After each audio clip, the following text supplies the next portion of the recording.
Okay, good morning once again. This is Doc Rudy. Welcome to our daily postil. Good morning, good morning, good morning. Welcome, word. Welcome, good morning to the eastern part and good evening to the western part of the world.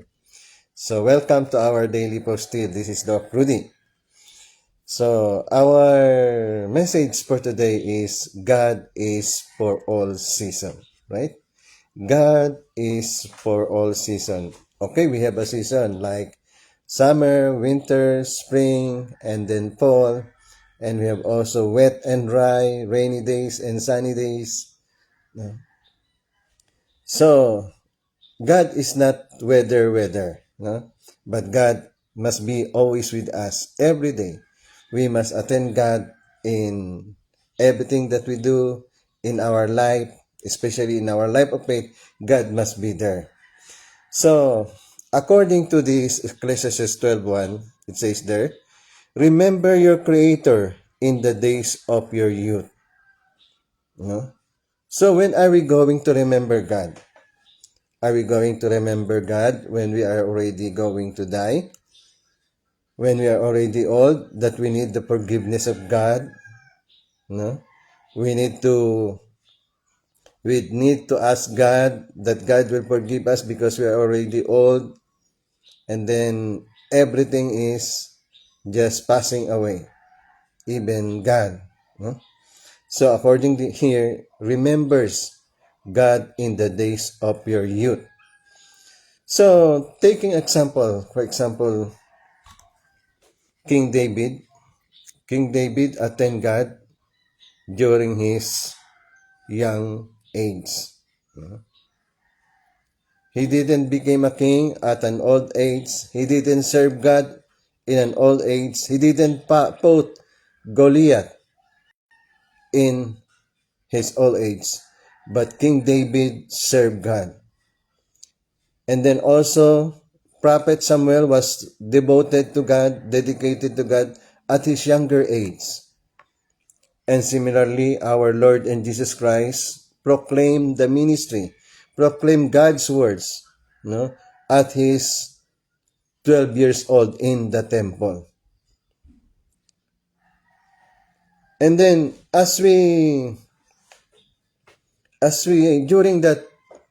during our youthful, no, we need to think about God, no?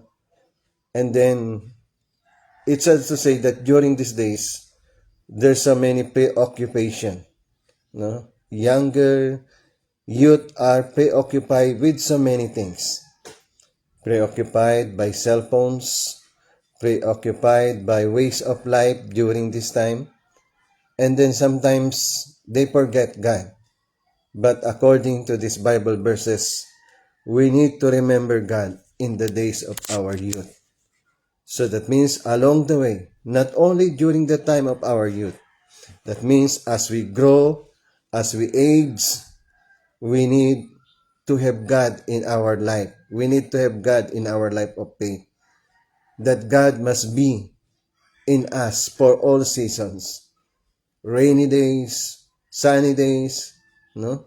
God must be with us for all seasons. And then, it says, before the days of trouble come and years approach. Before the years of troubles and years approach. So if we cannot tell what will happen in the future, we cannot tell what will happen to us along the way. No? There are so many things to happen. But one thing is for sure, that if we want to be protected by God, to be sure that we are protected by God, that means God must be with us every day.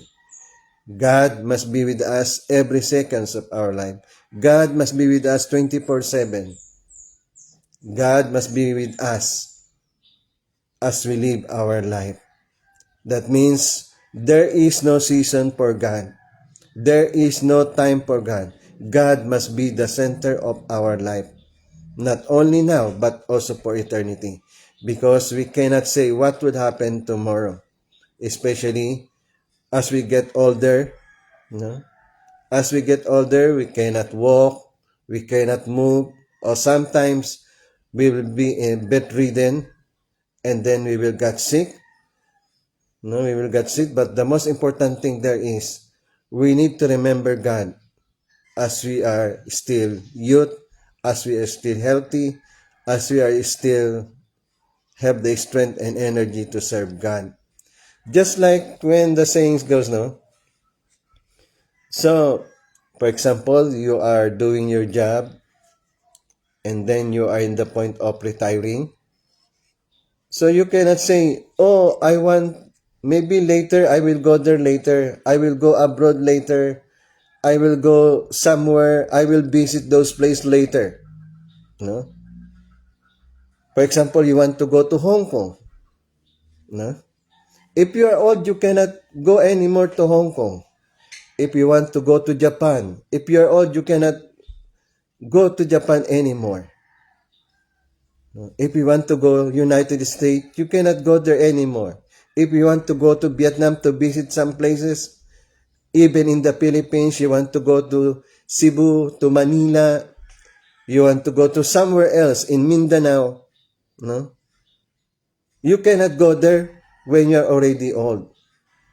So that means as you are young, energetic, and then you have the capacity, you have the luxury of time, the luxury of situation, you need to visit those places because if you get old, you have the arthritis, you have the rheumatism, so many painful.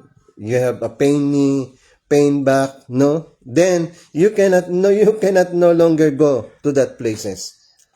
So so that means as we age, no?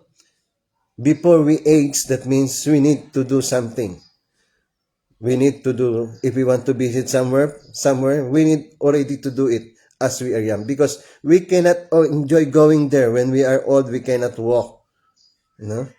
That means going there will be a hardship. But as we are young, as we can still go walk, everything we can do, we need to go to the place. I myself, no, I myself, when I became missionary at the age of 19, and then I travel a lot. I visited Thailand, I visited Malaysia, then later on I went to Korea. So those places you cannot visit at your age. And then I visited all places in the Philippines except Palawan, Negros, and Panay Islands. Those places I have not visited. No? And then Hulu and Tawi-Tawi. But the rest of the Philippines I already visited from Apari, no, down to the Mindanao. So you cannot do it when you are already bedridden, when you are old. So that means as much as you are still young, you are going to visit. Then I am happy because those who are retiring from their teaching profession, they have visited some parts of the Asian countries like Vietnam, Thailand. No, I'm happy for that because they cannot do it once they are already old and then focus on their job. So similarly, when we still have time, when we're still young, no, that we can love God, we can serve God, we can do something for God. That means we need to love God. Because those are the troubles that awaiting us, our declining of our health. Whether we like it or not, our health will deteriorate because that is the law of nature. That is the law of the nature that our health will decline. And then in some way or another, we are going to the spirit world. And then what we are going to bring there? What we are going to bring there is only our experiences with God, our relationship with God. Those things are very precious to treasure, especially our relationship to God. Because only few. No? As the Bible said, many are called, but only few are chosen. So that means at our young age, we must be those who are chosen by God to serve Him, to love Him, to attain Him. Of course, the general rule, everybody must come to know God. Everybody must come to worship and love God. Everybody must come to follow God. Everybody must fulfill their portion of responsibility in loving and attending God. So that means we need to attend God in our young age. Number one, because as we continue with this Bible verse, it says, then when you will say, I have no pleasure in them, no, in them. Just like this is the words of Solomon, no, King Solomon. He realized that in spite of those things, in spite of many women, in spite of wealth, in spite of many material things, he come to realization that all those things was just a pleasure to forget. A pleasure that you will not remember in your later days. Those things will be forgotten.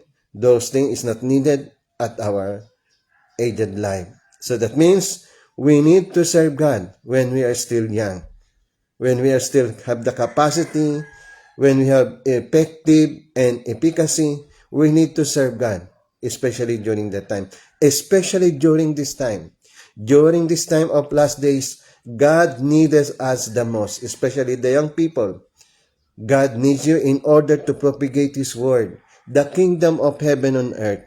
As I tell you from earlier, we can build the kingdom of heaven if we start now. No? If we start now, we can build the kingdom of heaven. And who will build the kingdom of heaven? Not the old ones who are already dying, but you as a young people.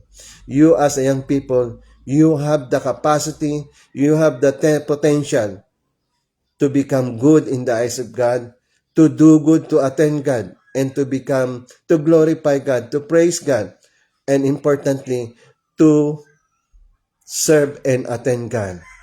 Then, we have to remember, everything is just temporary.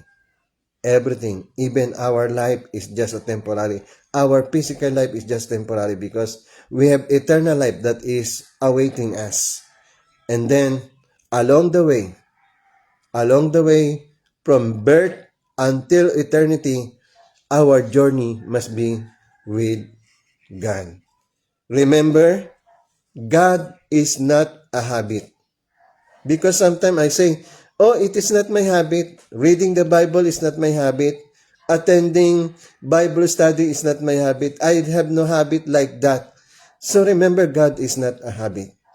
Then second, God is not an option. God is not an option. When everything break up, when everything is a problem, when everything is difficulty, now you come to realize, oh, I need God. No, God is not an option. God is our priority. God is our life. No, God is not an option. God only is not, God is not only if there is time. Okay, I will attend God if I have time. Okay, I have no time to study the Bible. I have no time to pray. I have no time to go to church. I have no time, etc. Blah, blah, blah. No? God is not. God is not only if you have time. Remember, God created time. Therefore, our time must be with God. But actually, in reality, God is not asking 24 hours. No?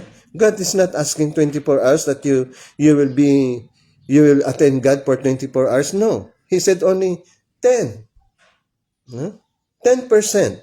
That means if 10%, that is 2 hours and 40 minutes. What God need in us is 2 hours and 40 minutes to attend God. No?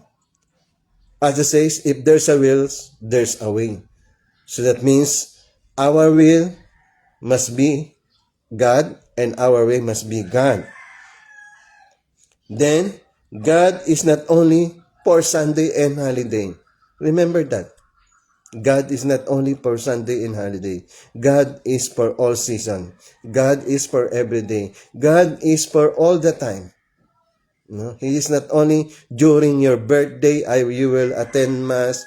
During holiday, you will attend Mass. During Holy Week, you will attend Mass. No. God is for every day. And God is not an excuse. No? God is not an excuse. Then, if we have something to do, I will go to God first. I will attend God first. No, God is not an excuse. That means in everything that we do, see to it that God is there. No? That we attend God, no? Not because of our pleasure, not because we have time. We attend God because we love God. We attend God because we glorify God. We attend God because we worship God. And first and foremost, we attend God because God is our Heavenly Father. Then, God is our lifetime. No, God is our lifetime and our eternity. God is our lifetime eternity. Because God is beyond time and space. Whether we like it, we are going to face God. And then, let us not be that God will say, where are you when I needed you?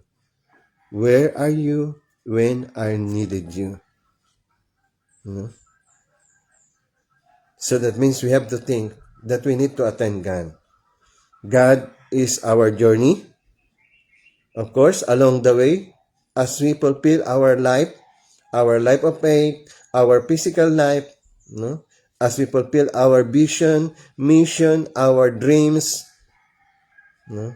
Our goal in life, God must be with us. God is together with us, especially during our youthful days. God is our beginning, and then God must be our end. The beginning of our life is God, and the end of our life for eternity must be God. And we have to remember, first and foremost, why we need to attend God, why we need to remember God, why we need to worship God, why we need to praise God. There must be a valid reason, an important reason to attend and worship God. And that is, God is our Heavenly Father. God is our Heavenly Father, that God will, we need to take care of God. Just like our parents. Our parents take care of us for the rest of our youthful days.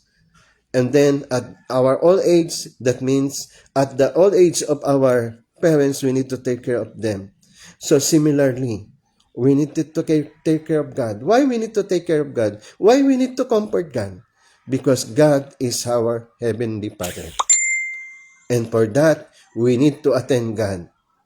Not only during the time of our youth, during the time of our adulthood, but for the rest of our life. We need to attend God 24/7. We need to love God for the rest of our life and serve God with love, with love, with spirit, with heart. Because God is our Heavenly Father. Okay?